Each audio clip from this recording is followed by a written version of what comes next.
All right, we are officially live and recording. So, welcome to season one. And my wife says hello as well. She was waving her hand. Episode one. So, what are we gonna do?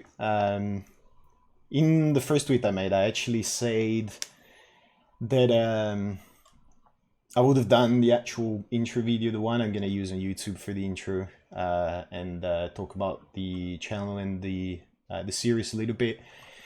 I decided not to waste stream time, so I'm gonna keep that super minimal and actually do a proper stream. Pilot season, we started with theory, and I'm gonna do the same here. And somebody was saying, we all pitch in and get Raf a quiet keyboard. I will never use a quiet keyboard. Actually, I'm using Cherry Browns at home. I use Cherry Blues, which are even noisier at work. My wife would kill me if I used Cherry Blues at home, I reckon. So, what are we going to do about it? And this season, we're going to stick to the formula I originally thought, which is every season is going to be a different rig. And this one is going to be a ball and legs, but we're not going to start rigging right away, not the first episode at least. But we'll start probably the next already. The general formula won't change. The idea is still rigging from first principles, which means everything we do will provide the the theory basis as needed. So mathematics, or kind of hesitant to call it computer science because it's maybe not exactly computer science, but the computational background, the background information on how computational stuff works in applications, how the rig is evaluated and things like that. Now, the pilot season was obviously me testing things, learning how to do these. And this one is going to be a little bit more focused. So it is going to be largely about the control part of the rig. Sure, there's a little bit of skinning that will be needed for a ball and legs, obviously. Let me adjust the webcam a tiny bit. But that's minimal. I mean, the basic idea remains that of the control rig. So yes, it's still centered. Okay, and the thing that it will be about, however, is the actual. If the first one was a lot about interfaces and how to actually lay out a rig and all of that, this one is going to be about the graph itself. And we're going to start fairly simple. Like, we're going to start without custom nodes or anything like that.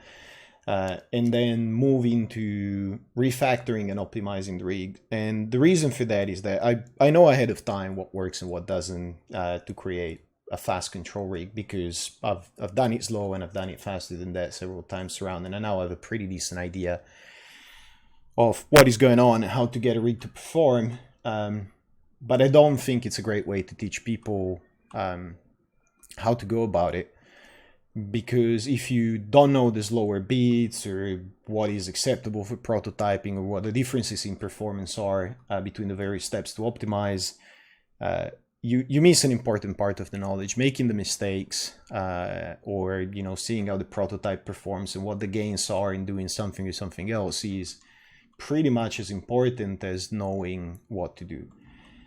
So with that said, this is going to be about set theory and a little bit of graph theory. That's what we're going to start with. So call it whatever you want, science of rigging, I guess. We've done a little bit of math in the first season, and that's going to continue in this one. As needed, we'll talk about that kind of stuff. But I think that one of the greatest lies that programmers tell other programmers is you don't need maths to write code. And, it might be true for some parts of programming, especially with web programming being so prominent these days. And you have a lot of UI work and a lot of database backend work in web development. There are some programming disciplines where you need no math background practically whatsoever. But I don't think that holds true in general. And I understand why that's a white lie that gets that keeps repeating itself and keeps being communicated from new programmer to new programmer, or from like mid-level experienced programmers to the new ones. Math seems to be a scary subject for a lot of people. It's hard to find out what you need to learn and how, but ultimately I do believe it's a lie. So math is basically a language.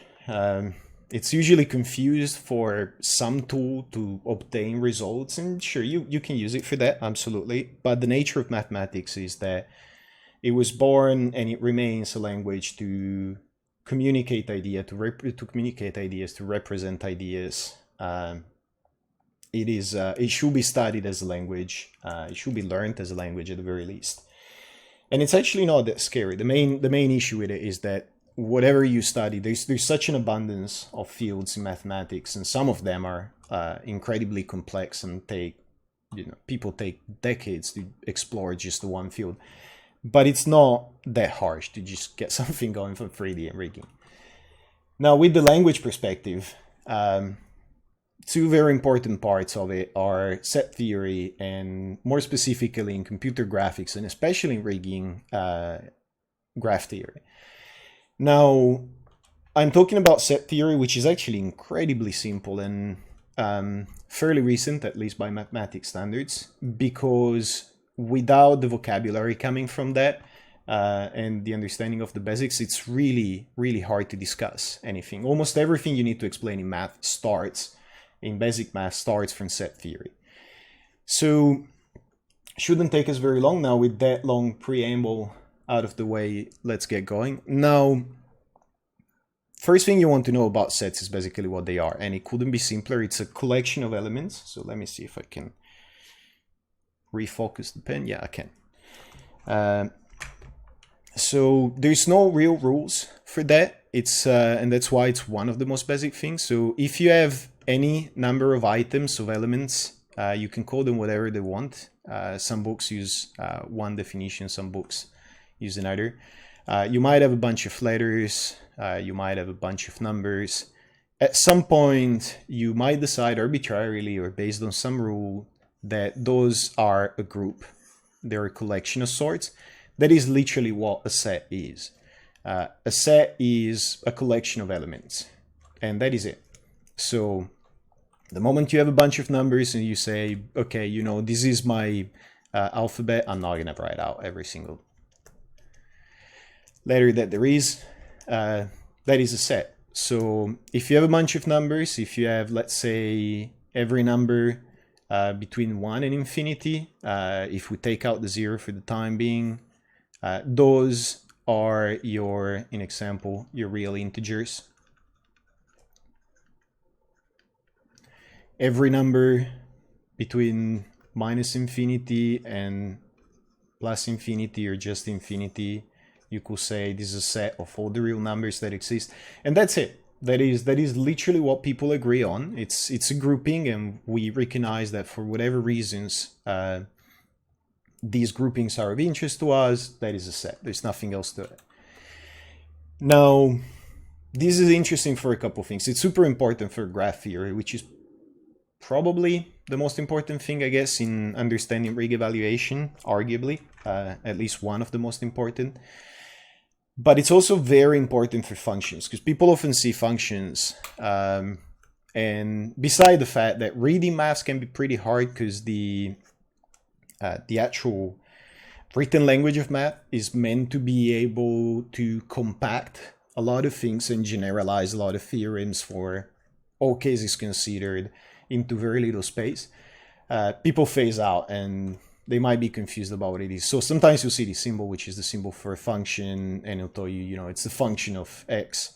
And there's different notations, so you could even see something like if you have a sum in example, which is usually notated like that, you could see something like these, which means it's a series going from 0 to infinity.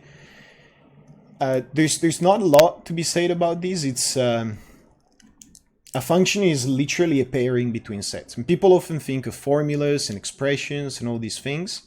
Those are different things. A function is literally the coupling between two sets. So if we look at one that we've already seen, which is the sine of an angle, we have, let's change color for that. Let's be visually adventurous.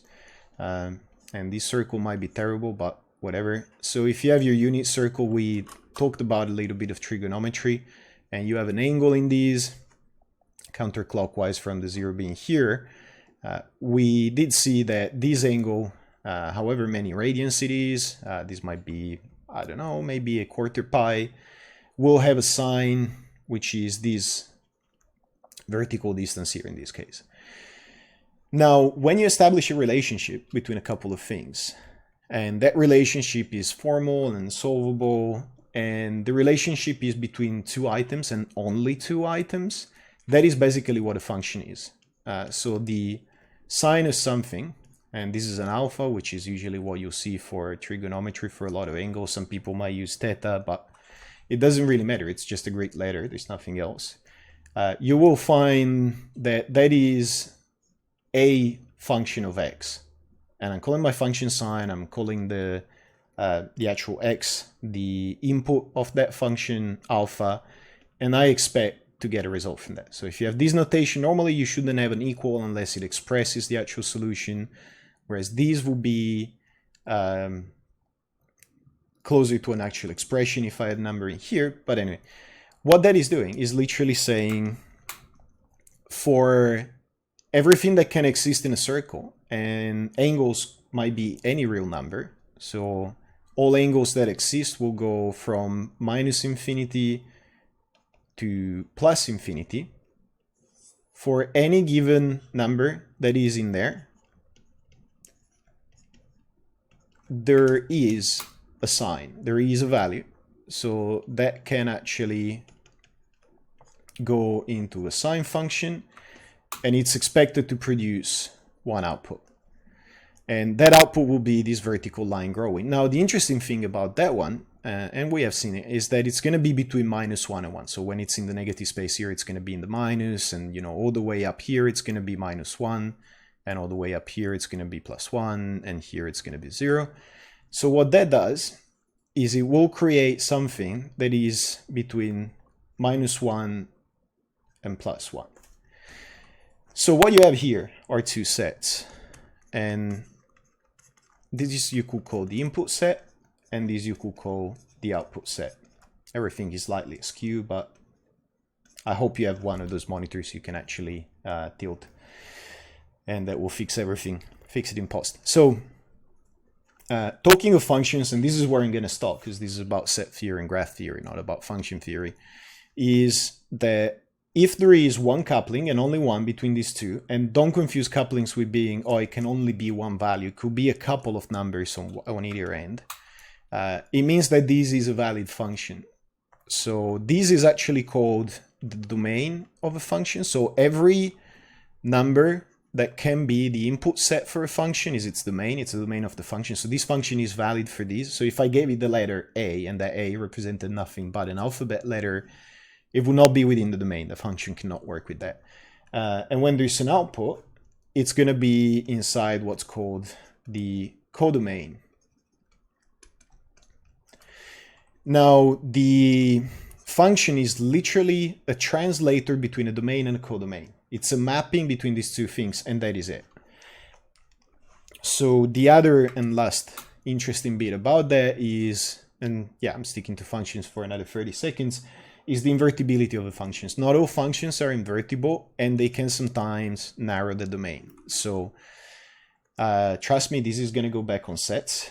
So if my function, and we have seen it, the inverse of that function is actually the arcsine, which I believe we have also seen, and that is going to be the arcsine of a length. We probably should serif that. If we have this, which is the inverse function of that, we've seen that if we actually have this length and we want to obtain this angle, we can with the arcsine. And that is going to mean that the domain of that needs to be -1 + 1, because this function that we want to invert can only produce these numbers. And you might have seen it. If you ever, by mistake, had a number coming in because you did a modulo, you didn't clamp or whatever, if you had a number coming in that was 2 and you gave it to an arcsine, it will tell you there's an error, can't compute that. And that is because the arcsine can only work on whatever the sine will produce. So what happens is when you have the arcsine, this becomes your input domain, which is the input set. Sorry, not the input domain, the input set, which is the domain.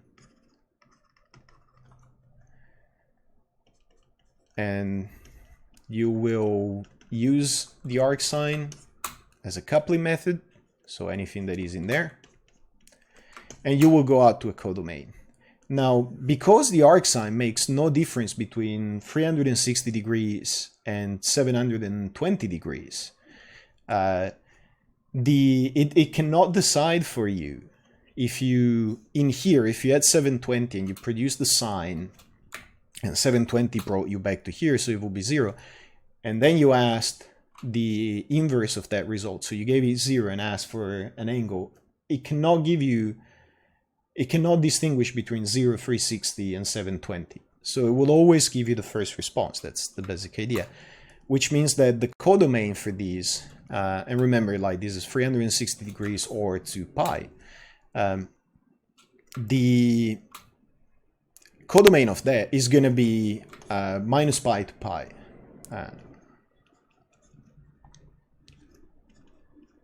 This is terrible, but I hope you guys understand what's going on. So, and this is going to be the codomain of that function or the output set.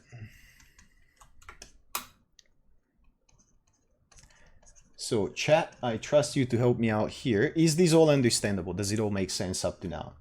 This is all the function theory that we're actually going to do for now, because it's literally all we need to establish how sets work into some of these things.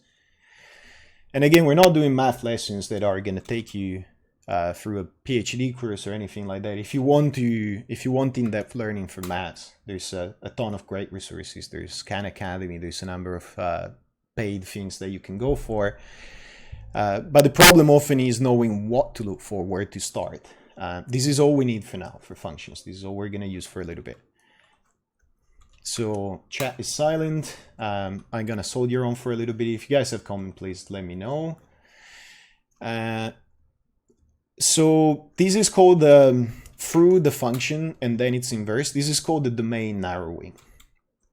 And what is going on is that these two domains are connected and these two domains are connected. So we've basically inverted codomain and domain.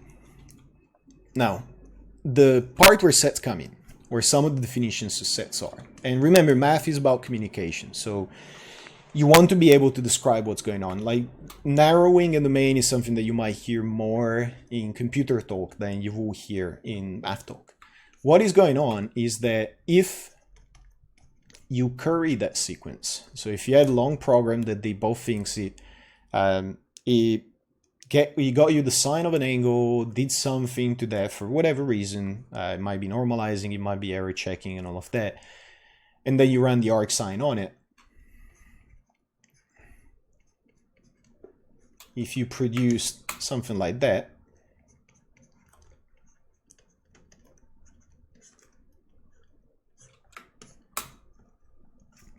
what you came in was a set, and that would have been, as we've seen here, the set between minus infinity and infinity.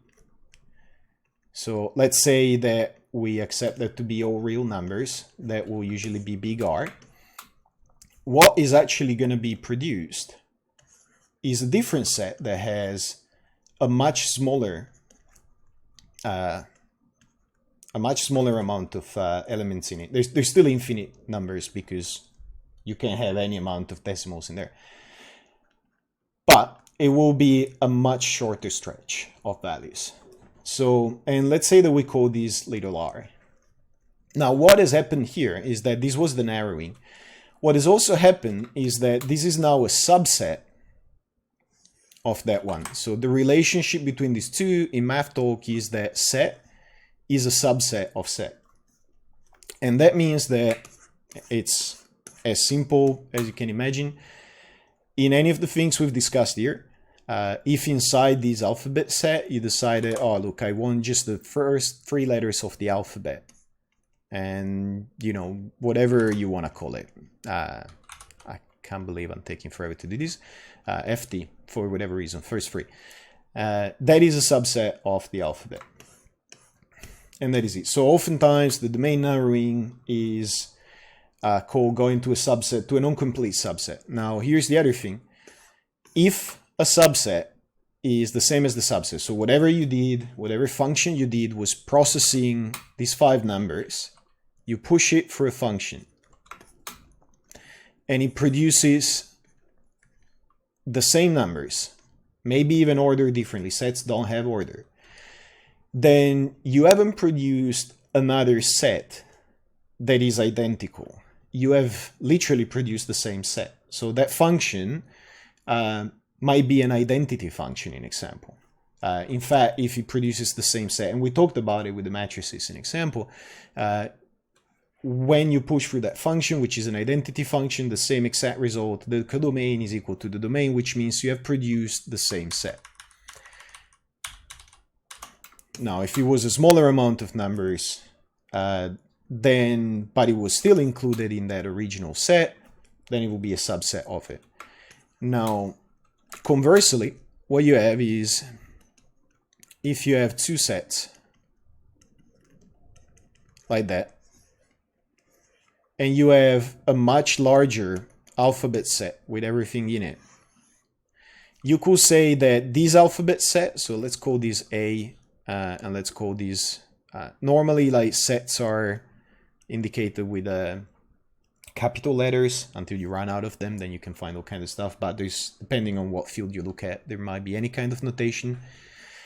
So if you have B and C and there is a much larger set, like the whole alphabet, that includes both, this is a superset of those 2 sets.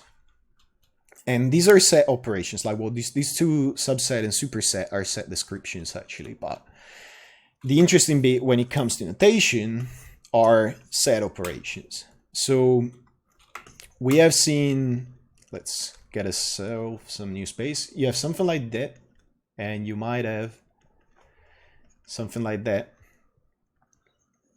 Let's say that what you have, and again, if you're thinking of like what are examples of these, this is language, and that's why it's a very important frame of mind to approach mathematics as, because oftentimes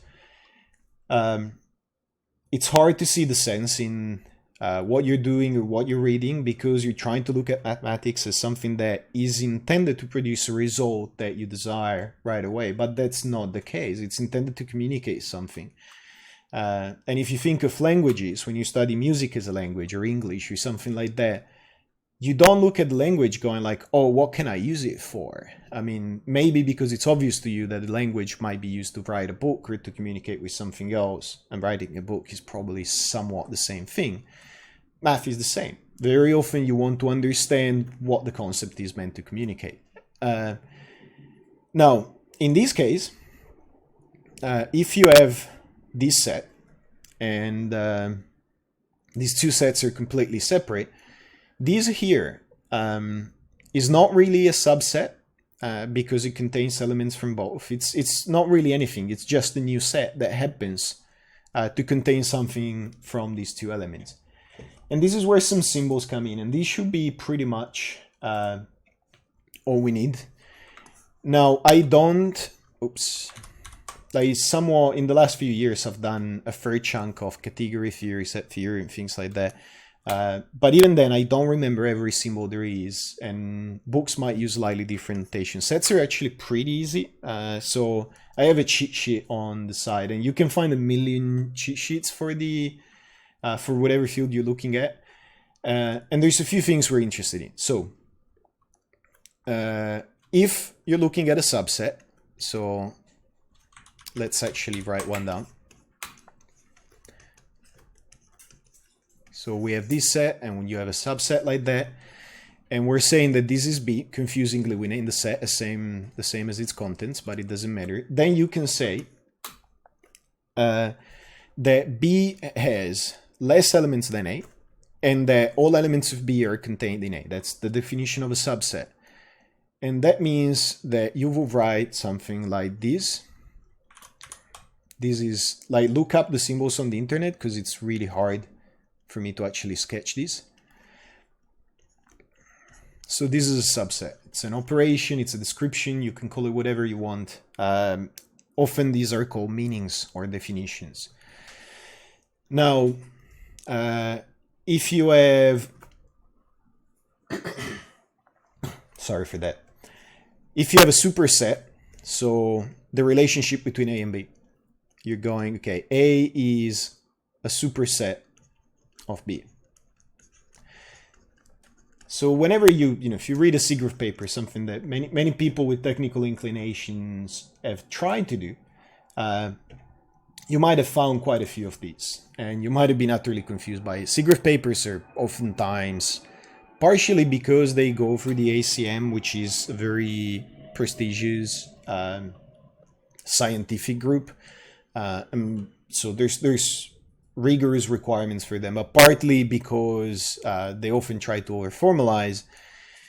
You'll find the language of maths to be one of the main barriers. Very often, the basic concepts, if you were to see them in pseudocode or in code, are actually really, really simple. But their formal description to express in just a few lines what you might need 200-300 lines of code to actually execute on, that's really hard, and that's what maths is basically good at as a language. It compresses a lot of concepts that are generally applied.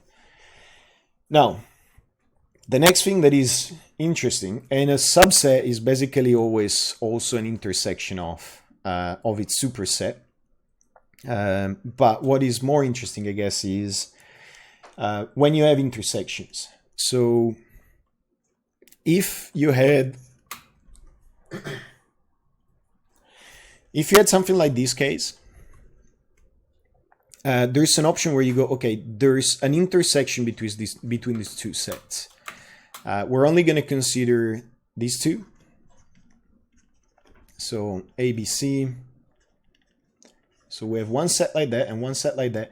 The parts that are in common between two sets, this is an intersection between two sets. So if this is your set A and this is your set B, you have that A intersect B, and they're all arcs. All of the symbols for meanings in set operations all have an arc, and some straight line that will determine subs, not sub, super, not super, and all of that. And then you have properties and stuff like that. So let me have a look at the chat. Hopefully everything still makes sense up to here. Again, we're trying to establish language here, so but if anything is unclear, let me know.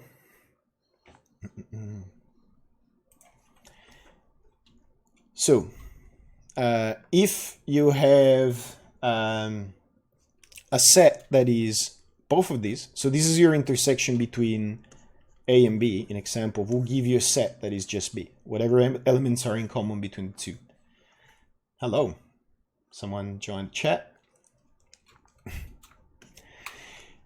And the next thing is, I'm slowing down here for a second. The next thing we want to look at is the actual union, which is, I don't know, I guess you could theoretically consider it the inverse of an intersection. It's not really an inverse, but mentally speaking, and at least symbolically speaking, it might look like it. So if you wanted to take A and B and get everything that is in both, you will use a union. A union means that the resulting set, and remember, set operations always take sets as an input and output more sets. If you did A union B, what you will get is A, B, C, and A. And this will be, this new set, which we're going to call C, is actually going to be the superset of both.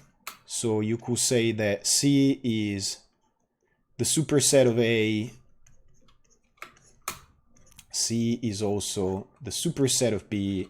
And I'm getting sketchier and sketchier, but at this point, hopefully it will make sense, which means that C is the superset of both A and B. This is pretty much all there is to the basic set operations, and there's all kind of stuff that evolves from there. You have you have set sifting and filtering and stuff like that, and you could go, okay, is this set a sequence, homotypical sets, but it doesn't really matter, and you won't encounter it for a very long time. But this is the very first thing that you encounter. To read any formal math, you need to understand the very basic idea of set theory and how set theory applies to the domains of a function. So at this point, at the very least, you should be able to read something where somebody will say, oh, you know, this is a function of x, and it's going to be valid for the domain R, which is all of the real numbers, and it's going to have a subdomain. It's going to have a codomain of little r, which is actually a subset of R. So you can write things in both directions. That's if you want to reorder these two left and right, then you can also reorder subset and superset. Those are usually invertible, like literally as you scribble them. So this is all you need to read these things, and this is pretty important for graph theory, because graph theory basically deals with adding one property, which is a topology of sorts, to sets. Topology itself is another field of math, yet again, but we'll get into that. So chat, I rely on you. Everything clear up to here? And this might be super basic. A lot of people, like, I think everybody can understand these. It's, you know, it's one of the building blocks, and it's pretty much plain English. And probably a lot of people were already aware of the base concepts.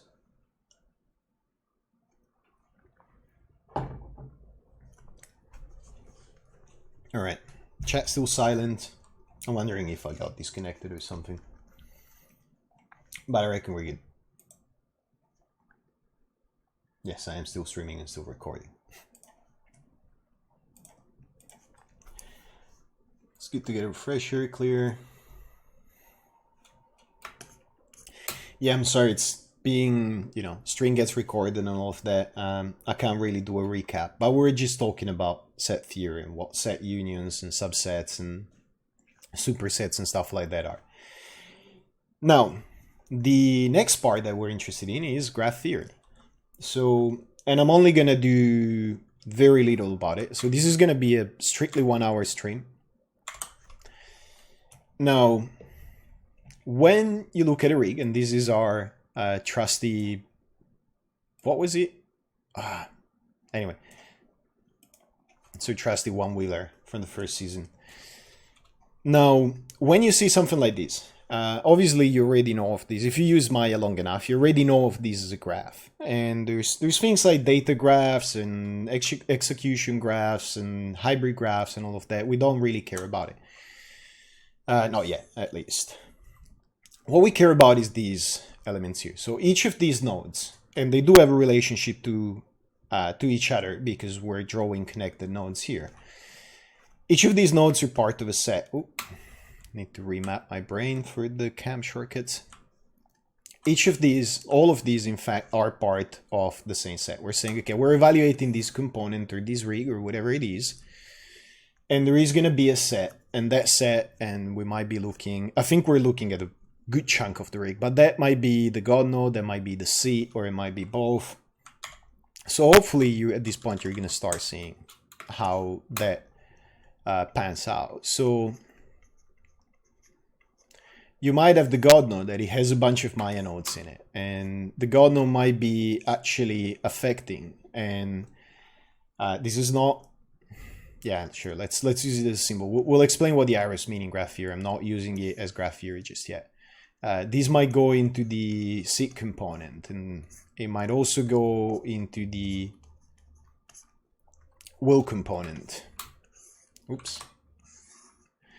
And these are going to have Maya nodes in them. Now, because of the way we rig, and this is, if you had to formally describe, you know, functional rigging or whatever you want to call it, we rig in such a way, if we were to talk about these in formal terms, which will be pretty hard to do without any maths whatsoever, we will say that all of our sets and for us, all of our component sets are non-intersecting. So if I put something in the God node component, then that something cannot be inside the frake or inside the wheel or inside the seat.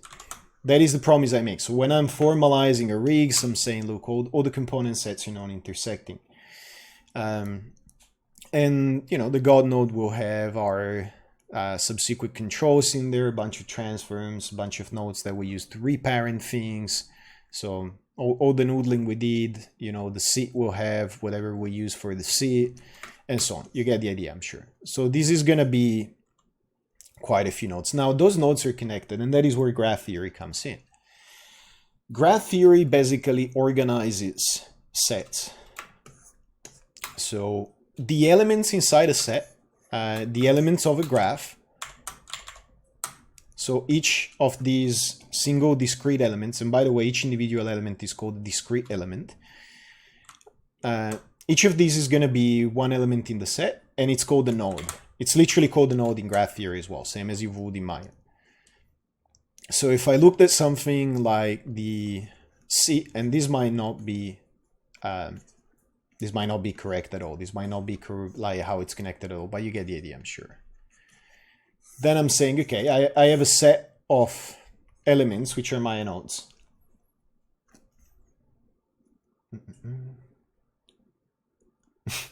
Yeah, I'm not. There's a joke in chat that I'm not going to repeat because it's potentially loaded.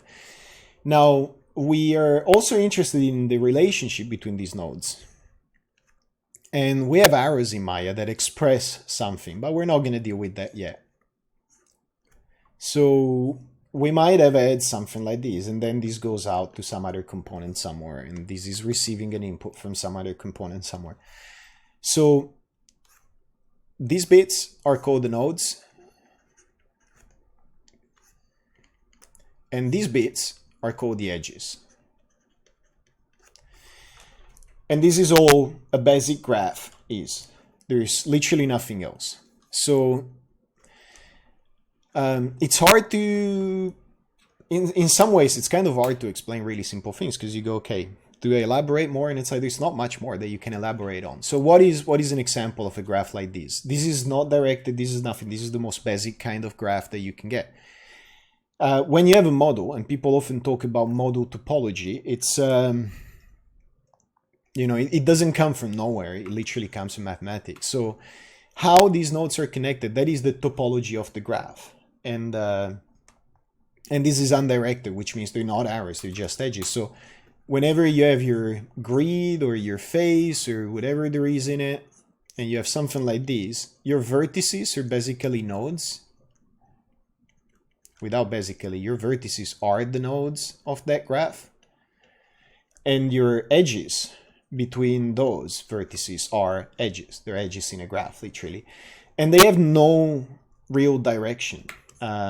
Internally, there might be one, you know, you might have edge winding and wing edges and stuff like that. So there's an order in how they're stored, but it's not really the graph theory side of it.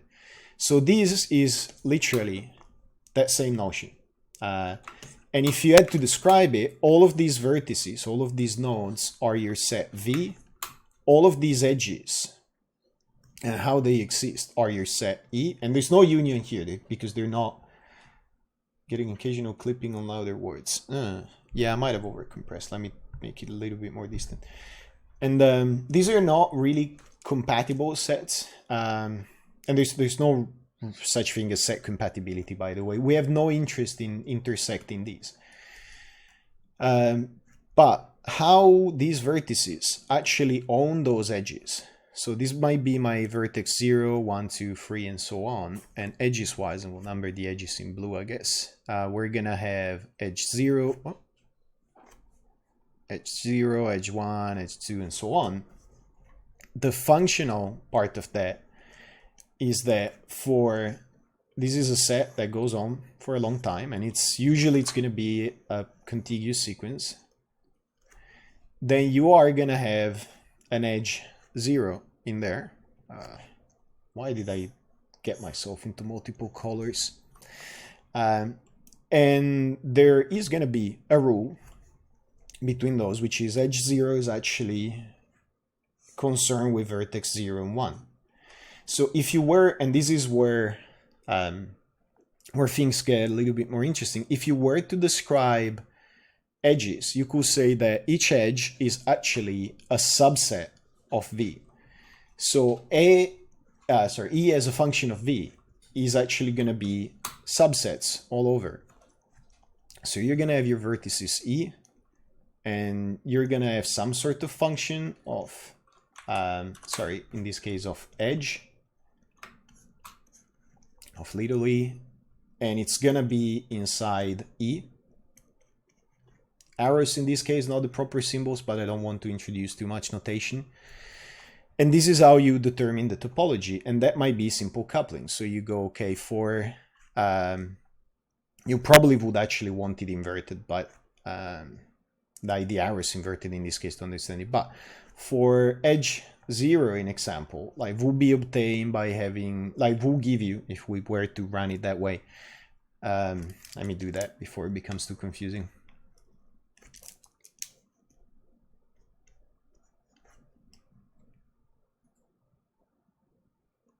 Mic too hot. Mic too cold, mic too hot. All right, let me lower the gain a little bit. So if you're going this way, for edge, any better? Let me check the clipping in OBS. Yeah, OBS and my audio monitors, I think it's fine, but there's no knowing what happens after compression. All right, so if you're going this way, much better, cool. If you're going this way and pushing it to this function, you will get that you're interested in 0 and 1. And remember how we said that a function will describe a coupling between one element and one other element, not multiples and stuff like that. This is still one element. If I decide that my edge is made of two numbers inside the set of vertices, then my one-to-one correspondence is going to be one integer on this side and a couple of integers on these. And unless I have some really, really messed up word I leave in for my graph theory, which by the way is possible in some fields if you look at some hypergraphs with hyperdimensional edges, it will always be two, because every edge in the word we're interested in connects only two of these. So this is how functions and set theory and graphs and all of that start in a way coming together. And you probably don't need this level of formality. Like it's unlikely that you will see or need, well, you might need it in some cases, but anyway, a functional description of how topology and sets intersect and work with graph theory. But it's good to start mapping these notions in your head and see how it all comes together. Now, this kind of graph is good enough, having a bunch of nodes and a bunch of edges that literally just say, hey, I'm connecting these two nodes, and you know, these edges connecting these two nodes and all of that. It's good enough to describe something like mesh topology. It is not very good for evaluation. And by the way, if you're talking about graphs, this graph, there's no node in here. A node is not the intersection of edges. They're just often drawn so that they don't intersect, but that is not what a graph is. And draftsmanship doesn't come into graph theory or topology. So this kind of edge is exactly the same kind of edge as that one, because it connects these two, because those two numbers, those two indices inside are the same. These will be exactly the same as these. Anyway, so with that out of the way, the next thing we're interested in is when a graph has direction to it. And that is what you see in Maya's graph. So when you look at something like this, not only you have these nodes, remapping brain, not only you have these nodes, you also have an arrow that goes between the two nodes. That's a directed graph. So in a case like this, these could become arrows and describe a relationship. So that becomes a DG, and that's why in Maya you will find it described as a DG, and that is basically correct. There's not much else to it. Now in graph theory, all you're interested in is saying that not only there is a relationship, let's say that this is 0 and this is 1 and this is 2, not only Yeah, I'm getting myself into multiple colors again.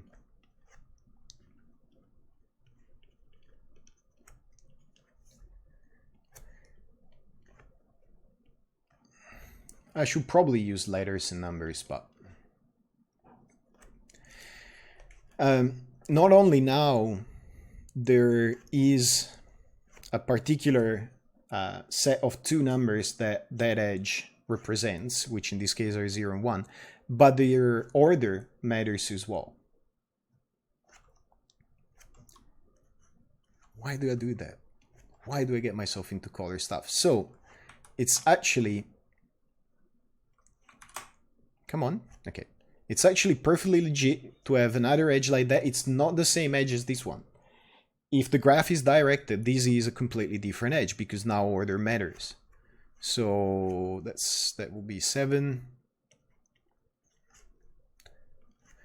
So in this case,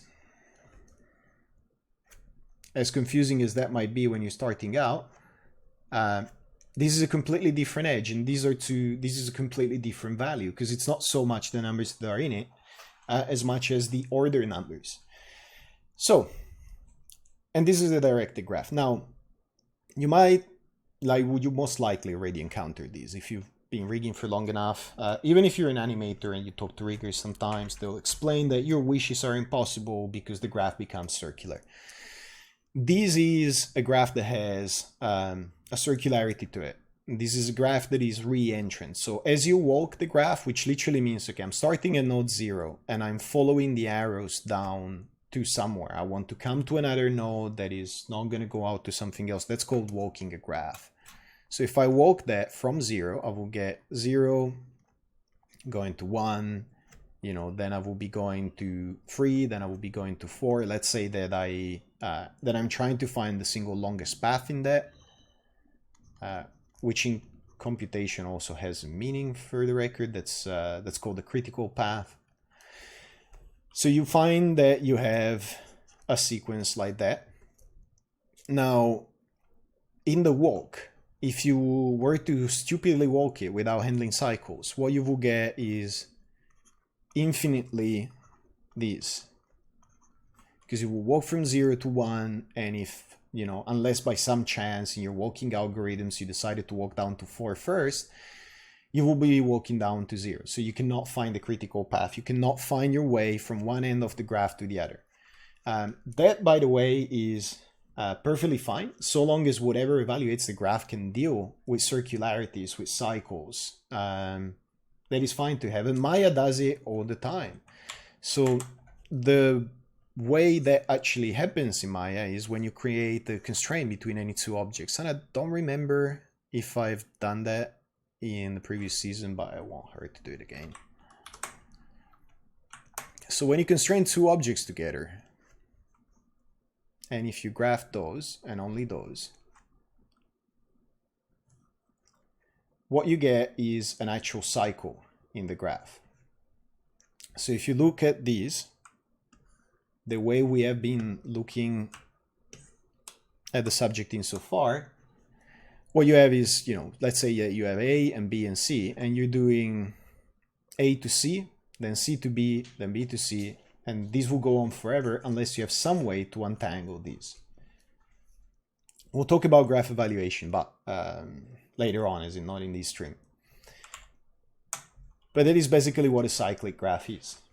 Maya does them all the time, has a way to resolve them, ideally for parallel evaluation, however you want to actually avoid them. And again, material for another day. So another 10 minutes to go, more or less getting where I wanted to in the time I wanted to. Chat, let me know if there's anything unclear, anything specific that you want me to go over, because I'm not going to do a long Q&A. So in about 5 to 10 minutes tops, I'm going to wrap it and do a very, very short Q&A. Now, the other thing that you can actually agree in a graph, and this is the other type of graph that you encounter in Maya, is that I have a graph exactly like this, but I'm going to say, hey, this is going to be acyclic. So there's a clear promise, there's a contract. When you say graph evaluation, do you mean how fast each part of the rig evaluates? Graph evaluation is what Maya does. That's a good question, actually. I'm taking that for granted. Graph evaluation is literally what Maya does when it needs to evaluate your rig, and that is for a later episode. But when Maya evaluates your rig, it will literally look at this graph, and I'm not going to go into too much detail, but when I say graph evaluation, Maya will look at what can be drawn or what it thinks it needs to draw in the scene, walk the graph backwards to find everything that affects it, which might be, oh, this transform is a function curve, so that transform is moved, resolve that graph, and then each of these nodes has a function it performs, or potentially even more than one function. And this will literally get evaluated like a program and produce a result. That is what graph evaluation is. And that is why we're bothering with this, because it's a lot easier to understand why Maya does some things that might on the surface seem stupid, the way it does them, sorry, based on the theory behind the graphs. So yeah, pile up the questions in chat. That is actually an excellent idea, so I can get to those pronto after that. Now, if in my contract, with the user, with the data consumer, with whatever it is, I say, look, there is never, and I keep doing this, there is never going to be such a thing. There is never going to be reentrancy. No node will have one or more edges that there will be no path between nodes that will take it back to a node that was leading to that one. That is an acyclic graph. So if I actually add this with this edging, that is a DG. It's a directed graph. Without that arrow, so without this one, the rest of this graph is actually a DAG. So it's a directed acyclic graph. And that's literally the only difference there is between the two. And you will find and hear both things inside Maya. Man, I hope the clipping before was not too bad. Anyway, because I like to keep this episode. Now, in Maya, when you hear about a DAG, they mean this part. The stuff that you see in the outliner, and this is, you can see clear descriptions and clear correlations in Maya between these concepts. If you don't have DAG objects only, you will see every node that you have in the scene. And these are often referred to as DG nodes. Now, DAG nodes are actually also DG nodes, but they have one more contract. So in this case, DAG nodes have a hierarchy, which is not drawn in here. If you had the hypergraph, this is one of the things they really need to take from the hypergraph and bring it back into the node editor. In the hypergraph, you could choose to show the hierarchy as well as these connections, except everything else was crap because you didn't have single ports and all of that. But again, this is acyclic because, and we'll get into more details about the Maya side of things because there's a few exceptions and there's a few things. But every object can be a parent of another object, but cannot be a child of the object that it's an ancestor of. So that makes it acyclic. Now, confusingly enough, if you want, these constraints are implemented as DAG objects on the surface, but there's almost a duality to these, where you go, okay, these relationship, these two are not in, these two locators are not in a relationship, but this constraint is a child of that locator. So this part is acyclic because there's, nothing, no arrow between these two, and there's one arrow in here and no reentrancy. So if we were to look at the graph theory side of it, it's, you have one node here, you have one node here and one here, and that's it. But when you look at the DG aspect of it, then you will see that there actually is a cycle in there. So it gets a little bit confusing, and that's why I don't want you to take this like as absolute verb and one-to-one, because there's subtleties to it, and when you evaluate, they can get a bit blurry. Now, one interesting case is instancing and how it's actually implemented. So a graph can often, a very simple graph can often describe a tree. So when you see a hierarchy, the classic outliner hierarchy that you're used to, laid out like that, that is basically a graph. You know, it'll show it like these or whatever it is, depending on the UI. You know, it's very old Motif UIs might lay these out differently, but when you look at these, what you have here is literally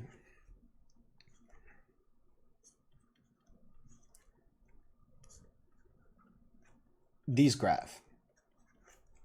So, and if you look at it, if these weren't constraints with a weird reentrancy, this is also acyclic. So this is your outliner DAG as you see it, and this is the actual hierarchy laid out DAG. Same thing, they're identical, they share the same sets and everything. Now this one tricky bit, which is instancing. And this time I do definitely want multiple colors. So if you've seen instancing in Maya, you can have one shape, let's say your cube shape or whatever it is, and that can be under multiple objects.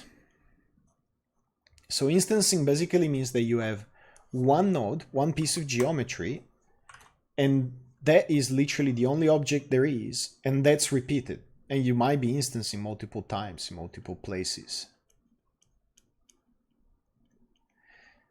So that becomes a little bit tricky, because when you draw a tree the way the outliner does, you will see an object repeated, and that is just a visualization limitation. Because if I want to say, and let's call these A, B, C, D, and E, and that box is going to be whatever, let's say F, let's keep it simple. This is the same node, and it's repeated multiple times purely for your benefit. Because the way the actual graph resolves in here, let's do that. These will be A, B as no child, C as one child, so it will be this one, D is that one, and E is that one. What is actually happening, and very often, depending on notation, but probably most of the time, you will find these arrows reversed because you will be implying ownership, but it doesn't matter. Ultimately, it resolves to the same thing. What is going to happen is that this node F, this cube that was instanced multiple times, is actually like that. So that is what is going on. Instancing, if you look at and this is still a DAG, this is still acyclic. Instancing often works by when you describe the parenting. So I'm using a graph to say this is the hierarchy that I have in the scene. This is, you know, ancestry, and this is descendants. Or what is it, descendancy, I think. If you want it laid out as a tree, you know, you have to cheat a little bit and you have to show the same node multiple times. But if you do not want to cheat and you want to show it as it is, like as one single element, then you will need one of those laid out node graphs. So I am surprised because this is exactly what I wanted to go over. And it's taken exactly 1 hour as I wanted it to, which is pretty much unprecedented.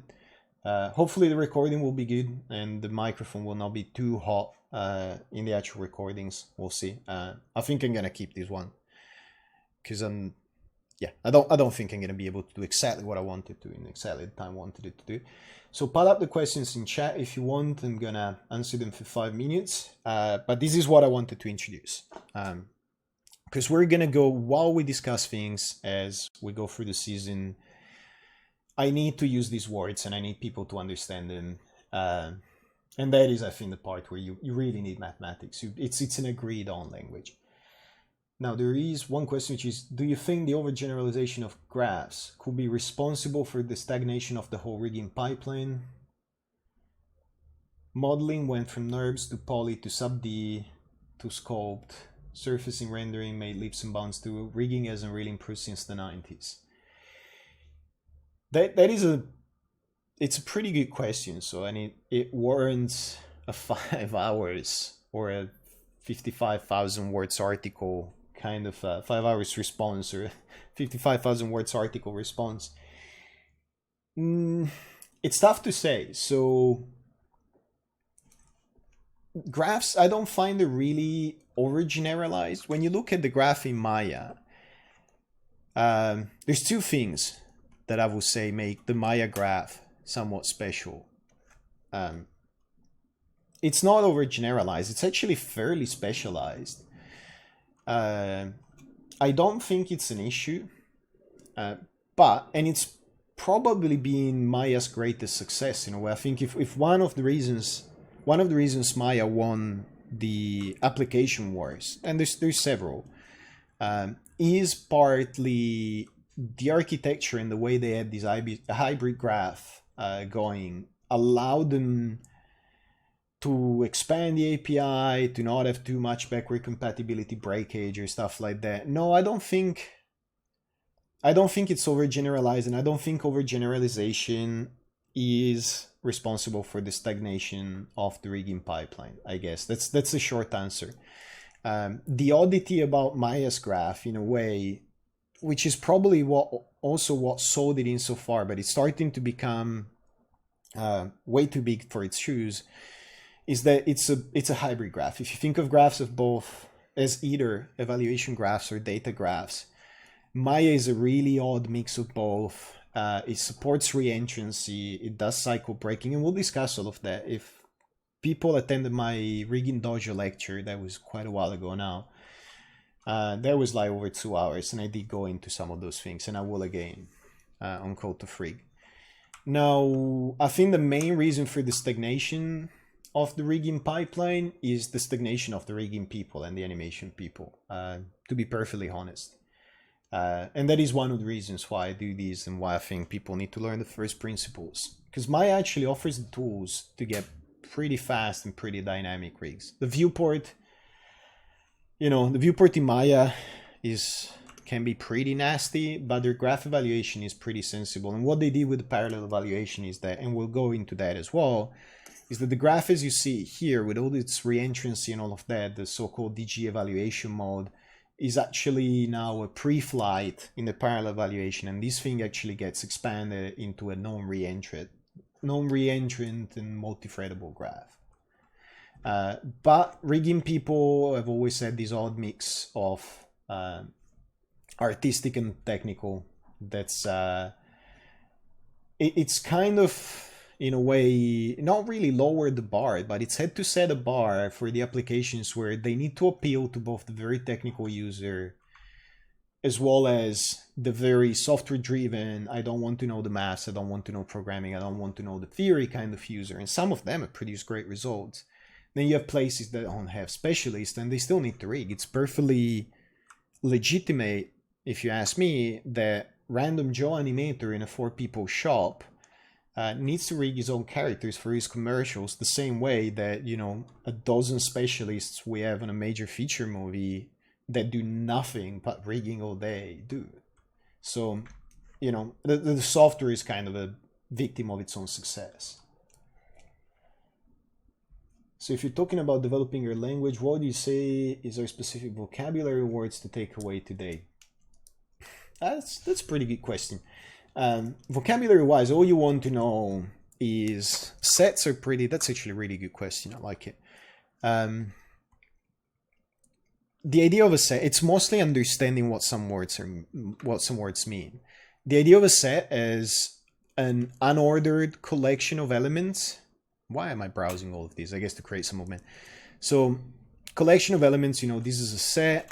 It might be useful to know, not to remember that, not to be able to write it down, but when I say, oh look, this is an intersection between these two sets, this is a union between these two sets, stuff like that, I might use those words, but they're fairly intuitive. Subset and superset, sure, they're also, I think people like this, I start from this because it's also very, very easy to remember. It's the part of math where you can't get any closer to plain English in explaining it than this. I don't think so. Domain and codomain, it's more functions than set, but I'll use it a lot, and I'll probably repeat it several times as we go through it, and eventually we'll get into a little bit of function theory, at least how to write some down or understand things in functional terms and all of that. I'm not going to push notation on people because math notation is like really hard to write properly. It becomes like scribbles very quickly without a proper software to do it. Then, you know the difference between a directed graph and a directed acyclic graph, which is just the added acyclic promise in there. That's about it. Language isn't so much about the vocabulary itself, I guess, what parts of the vocabulary you have, as much as having some general idea of what that subset of the vocabulary actually leads to.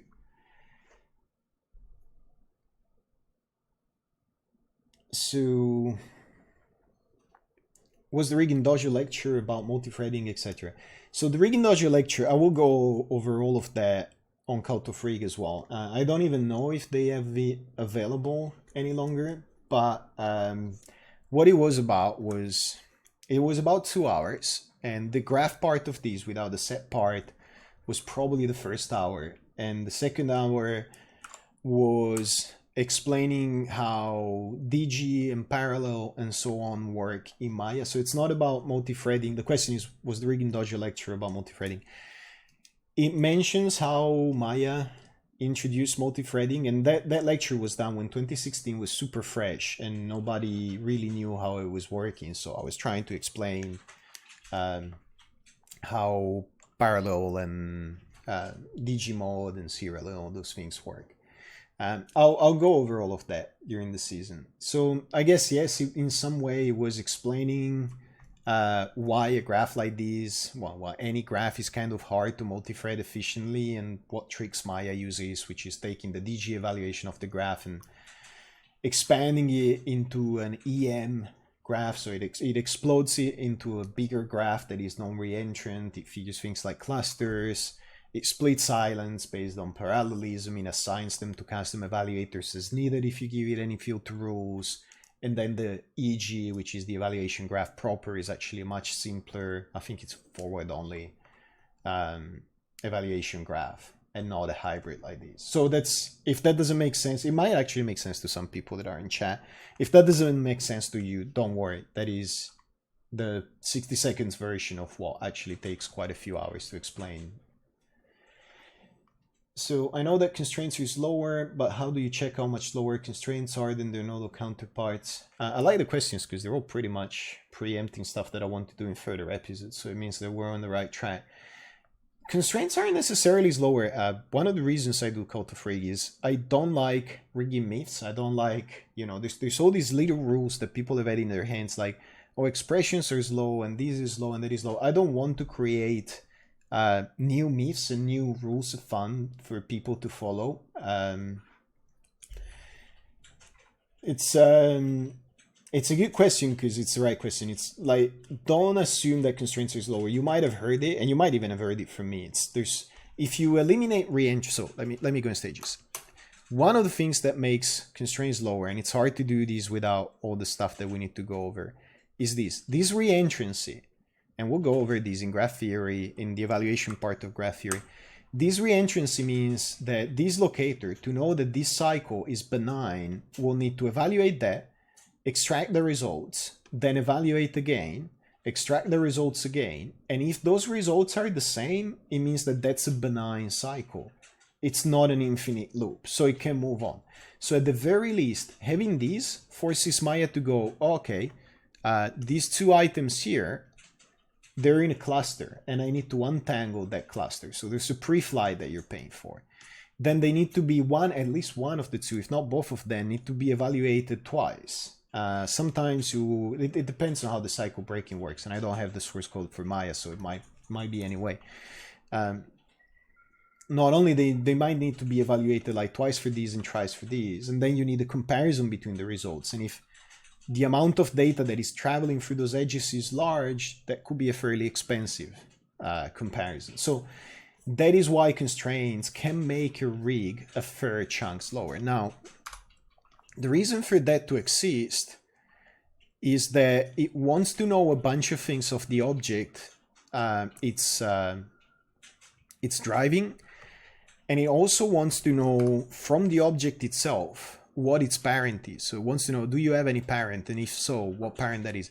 So already, if you don't care about pivots, and that is one of the reasons why I don't use them.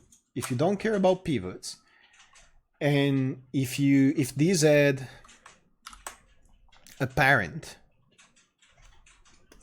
and you actually got the parent inverse matrix, sorry, the inverse word inverse matrix from these, and put it in here so that it's not cyclic any longer, and you give up the target blending like that, right? Now I've made these non-cyclic, and it should still be a valid constraint actually. I don't really use my constraints a lot, so, but yeah, see, this is still moving. This is still a perfectly valid constraint. It will miss a few things, obviously, and these should still work for the offsets as well. Well, anyway. But it's not cyclic anymore. So already you've given up a pretty big expensive chunk, which is clustering and breaking the cycle. Constraints do a lot of things, and it's like just the plain node version needs to do less. So yes, it will be faster, but the plain node version, if you just use the factory nodes, will not do a bunch of things. Like, we will not account for the pivots. You will need many more nodes for that. So that's, you know, we'll go over all of these stuff and when it's appropriate to use them. Sometimes they're just convenient. I mean, there's, you know, no reason not to use them. They're not bad. They're not a terrible thing that will break your rig. It's just, it's one of, like, this goes back to the question that was asked. It's like, is the overgeneralization of graph, like, you know, has it been the limiting factor? No, not really. The fact that Maya is to implement constraints that way, with the parent being received from the child, so that you could, in theory, reparent these anywhere, and it will always know what the parent space is. Instead of asking the user, hey, look, for this constraint to work, you need to actually grab the parent and manually connect this exotic port that you've never heard of into this other port that you've never looked at in your life. And, you know, it's a perfectly legitimate way to go about it when you have such a variety of users, the way the application does. But you can disentangle this stuff and make it a lot faster than it will be if you just click constraint parent.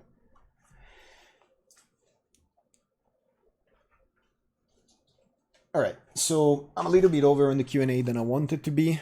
That's it. That's what I wanted to get through today. Man, I really hope that the mic wasn't cracking too hard. We'll see how it is on YouTube. But thanks everybody for showing up. Thanks everybody for attending. I'm probably, well, it's the 30th, so I'm not going to stream until next month, but I'm going to stream a lot in January, I reckon. And I'll soon put up something on YouTube as an intro to the channel itself that will explain how we'll go about things. How we'll go about things for the actual season and what the objectives are and all of that. Cool. And thanks again, everybody. Have a good night, day, whatever time it is over there. And please do attend live. It makes a huge difference to have people ask questions.